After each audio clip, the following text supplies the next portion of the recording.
Salve especial é para todo mundo. Nessa videoaula eu vou corrigir com vocês a questão número 2 da apostila nossa número 1 de cálculo numérico. Antes de eu começar a corrigir essa questão número 2, vai uma revisão bem rápida aqui para todo mundo. Ó.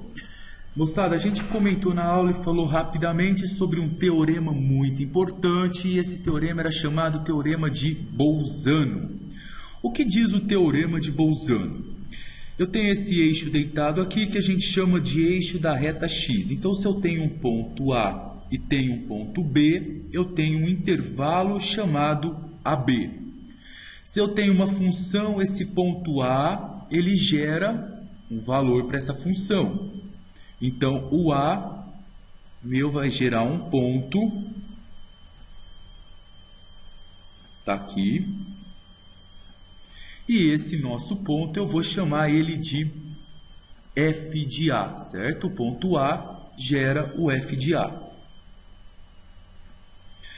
Novamente eu tenho um ponto B. Se eu tenho um ponto B, é óbvio que esse ponto B também vai ser levado na função e vai gerar um outro ponto que a gente vai chamar de f de B. Está aqui o nosso f de B. Então, eu tenho um intervalo AB, eu tenho dois pontos, o f de A e tenho o f de B. O que o Bolzano diz para a gente? Se eu tenho o meu f de A e ele é maior que zero, ó, pode observar, ele está acima do eixo x, ele está na parte positiva. Se o nosso f de A é maior que zero e o f de B, o Bolzano fala, se ele for menor que zero, com certeza, quando eu traçar essa linha, que é o gráfico da função, eu terei entre elas um zero da função. O que é zero de uma função? É o ponto que corta, é o ponto que intercepta o eixo x. Está aqui. Isso é o zero da função. Desde que essa minha função seja contínua, não tenha quebra. Então, espero que todo mundo tenha entendido essa primeira parte. Se você tem um valor positivo e um valor negativo dentro de um intervalo, com certeza, se essa função for contínua, tem um zero da função aqui. O que diz essa questão número 2? Ele dá para a gente uma função g de x. Essa função g, ela está definida por duas funções. A primeira é apenas entre 0 e 2. Então, a primeira função, ele fala o seguinte, no intervalo entre 0 e 2, você vai considerar essa função aqui, ó, 3 elevado a x menos raiz de x. Aqui. Como aqui eu tenho menor ou igual, eu estou considerando 0 e aqui eu não estou considerando 2, porque é só menor. Aí ele fala, olha bem, essa função g de x, se eu pegar um pontinho um pouco maior do que o 2, você não vai usar mais a primeira equação. Para qualquer valor, observem aqui, x maior ou igual a 2, eu vou utilizar a segunda função. Então, aí ele fala que se você quiser um valor maior ou igual a 2, você vai usar essa função aqui, ó, x menos 5 mais log de 2 de x menos 1 na base 2, quando o meu x for maior ou igual a 2. Então, está aqui. A função g ela está definida por essas duas funções. Olha que bacana. O exercício pergunta, em qual dos intervalos seguintes o teorema de Bolzano, que é o teorema que a gente acabou de comentar, permite garantir a existência de pelo menos um zero da função? Vamos gravar isso. Teorema de Bolzano só garante a existência de um zero da função se uma parte dessa função for positiva e a outra for negativa. Porque quando eu pulo do positivo para o negativo, eu passo pelo eixo x. Isso é o que o teorema de Bolzano diz. Então, vamos para a alternativa A? Vamos ver o que ela fala.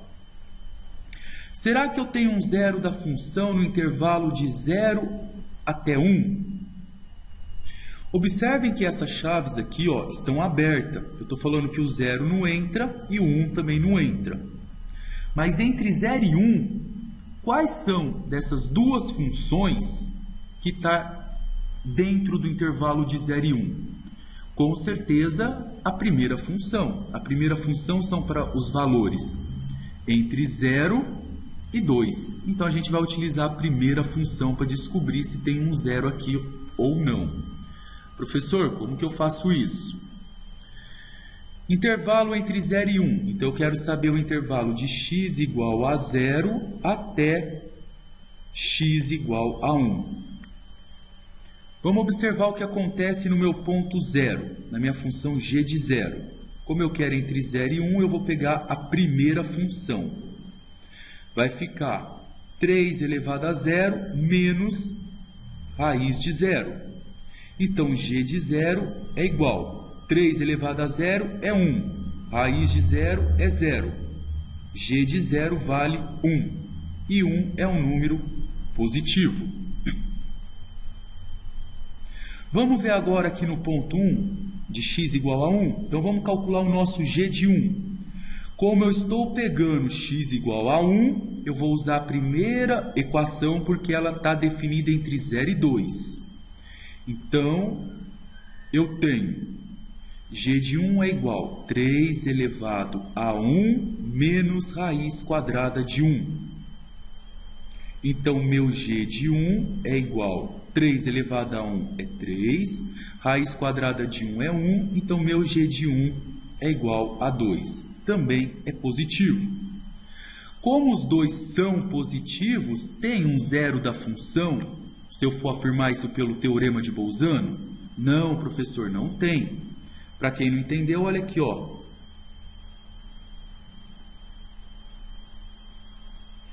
Quando o meu x é 0, o meu y é 1. O ponto está aqui. Quando o meu x é 1, meu y é 2. Está aqui, ó.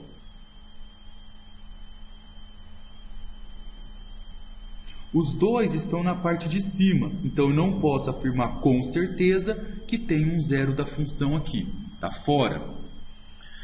Vamos agora então tentar pela alternativa B. Vamos ver o que a alternativa B fala para a gente. Eu quero saber o que está acontecendo entre o intervalo, se existe um zero da função, no intervalo entre 1 e 3. Não é vantagem a gente tentar utilizar o intervalo 1 e 3, por quê, moçada? A primeira equação, ela só vai do intervalo de 0 até 2. E a segunda equação, ela vai no intervalo maior ou igual a 2. Então, se eu for tentar B, eu vou ter que tentar usar tanto para a primeira quanto para a segunda. Então, não vamos tentar utilizar ela. Vamos olhar a alternativa C. Vamos ver o que a C fala para a gente aqui, ó.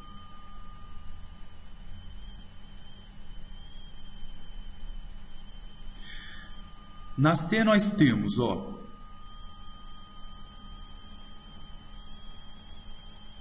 o intervalo entre 3 e 5. Para eu saber o que está acontecendo nessa função no intervalo de 3 e 5, eu vou ter que olhar para a primeira equação ou para a segunda? Eu tenho que olhar para a segunda, porque a segunda equação ela é válida para qualquer número maior ou igual a 2. E aqui que está o intervalo maior ou igual a 2. Ó. 3 e 5 são dois números maiores que 2. Então, eu vou utilizar essa segunda. Então, vamos ver o que acontece. De x igual a 3 até x igual a 5. Vamos descobrir quem que é o nosso g de 3. Só que agora eu não utilizo mais a primeira, eu utilizo a segunda. Então, o g de 3 vai ficar x menos 5 mais log de 2, x menos 1. Então, o meu g de 3 vai ficar 3 menos 5 mais log de 2, 3 menos 1. Bem detalhado, ó. Meu g de 3 vai ficar 3 menos 5 é menos 2, mais log de 2 3 menos 1 é 2. Então, vai ficar menos 2 mais...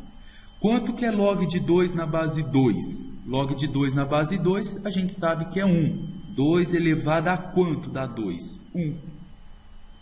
Conclusão, o nosso g de 3 é igual a menos 1. Está aqui. Agora eu vou apagar aqui para a gente e vou fazer para x igual a 5. Vamos ver o que está acontecendo aqui no nosso x igual a 5. Vou apagar esse pedaço.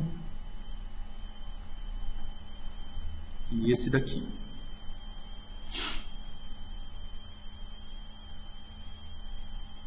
Então, vamos fazer g de 5.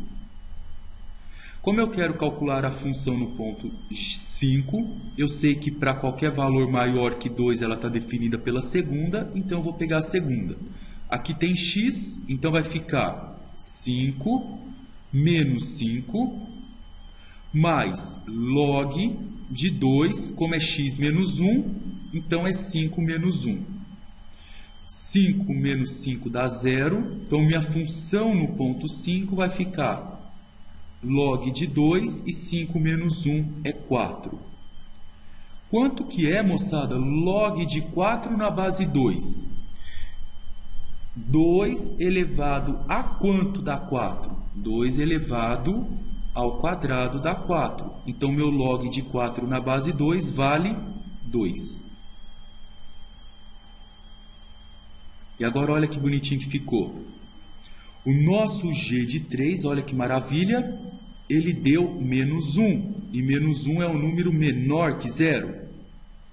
O nosso g de 5, ele deu 2. E 2 é um número maior que 0. O que o Bolzano fala quando eu tenho um número negativo e positivo? Olha lá no gráfico, ó. Quando x é menos 1, quando x é 3, desculpa, ó, quando x é 3, a minha função dá menos 1, ela está na parte de baixo, ó. E quando x é 5, a minha função ela dá 2, ela está na parte de cima. Dá para concluir, então, que se uma é negativa e outra é positiva, no intervalo 3 e 5 existe um zero da função. Então, a alternativa correta é a alternativa C. Vamos ver se isso é verdade? Eu vou pegar essa função e vou desenhar ela no GeoGebra para a gente ver como que fica. Olha lá. A função é g de x igual a x menos 5 mais log. Quando você põe log, ele já aparece aqui, você clica, aí ele fala o seguinte: para o primeiro espaço, coloca a base. A nossa base aqui é 2. No segundo espaço, ó, vírgula, coloca o logaritmo. Eu sei que ele é x menos 1. Vamos só observar esse gráfico aqui, ó. Diminuir aqui para que vocês possam ver. Esse é o gráfico da função, da segunda função. Agora vamos ver aonde está o zero dela. O zero é o ponto que corta o eixo x, esse daqui. Se eu ampliar, dá uma olhada, ó, vê se está entre 3 e 5. Tá. E se eu quiser ser mais preciso, eu posso falar que ele está entre 3 e 4. Ó. Passou entre o 3 e o 4, é a mesma coisa de dizer que passou entre o 3 e o 5. É isso aí, moçada. Um forte abraço e vamos até a segunda videoaula.